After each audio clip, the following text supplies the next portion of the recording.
As a restaurant owner, I know the staff's very crucial, and do you have any recommendations on how it pertains to how to handle tips and gratuity?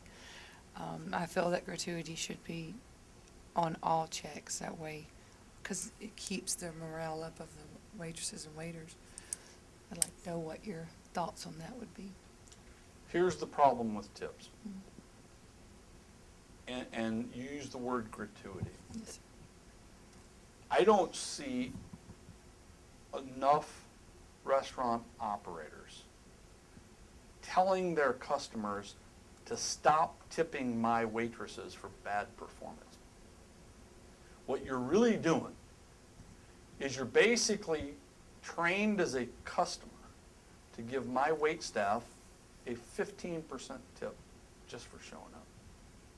And then when my business fails because the service was miserable, you say I did something wrong.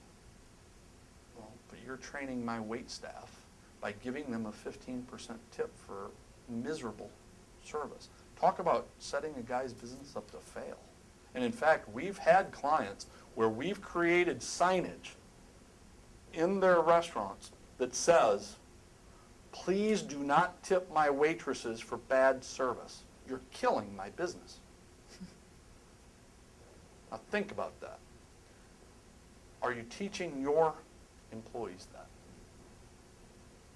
I understand that a tip helps employee morale, but it's a terrible training device if the performance is poor. Yeah. And more often than not, the performance is poor. Or at the very least, either mediocre or ho-hum, nothing too special. Now see, I'm the type of guy, being as I do this for a living, I tip either nothing or I tip huge. Or I suppose I tip, 20%, it is what it is. But if I'm impressed, it's not unusual for me to tip 50% or 80% or 100%. But I got to be impressed. And then if you did a really good job, it's 20%. And if you did anything less than really good job, it's zip.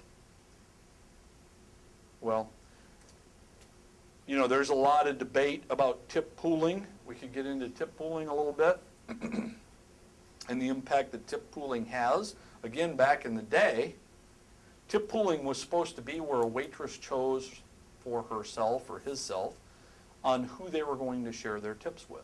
They were supposed to get the tip, and then they would decide how they would share it with other people, tip sharing. Okay, but now it's really become more tip pooling, which is all the tips go into one, and then we split it up. Number one, I could debate that's illegal. Yeah. And I think the courts are going to deal with that a lot here coming up, because that is a person's income. Number two, it's a miserable way to run the business, because you're not rewarding the superstars and you're not taking away from the slackers. You're basically making everybody equal. And I don't think that should be happening. I do think the little tip jars that you see at fast food places and coffee places that are sitting, I think that is a miserable, miserable way to run the business. I think that is horrible.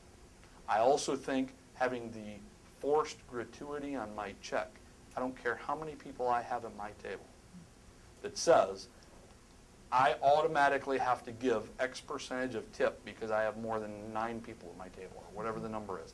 I think that is a horrible way of doing business. Absolutely horrible. Now, you'll get people that argue, well, but XYZ, when they come in here, they don't give us a big enough tip. Or more often than not, the guys or girls don't want those bigger tables because they don't get big enough tips. Okay, well, but see, maybe the service wasn't good enough to get a big enough tip. I do know the customer doesn't like it. We have plenty of surveys that show the customer doesn't like it. I also know we have plenty of surveys that show that when the customer does get exceptional service and you have a forced gratuity on the check, they don't give any more. So now the person who did a wonderful job doesn't get rewarded. And you are training them at that point that mediocrity is perfectly fine. And I don't think you'll out-operate anybody if that's how you do it.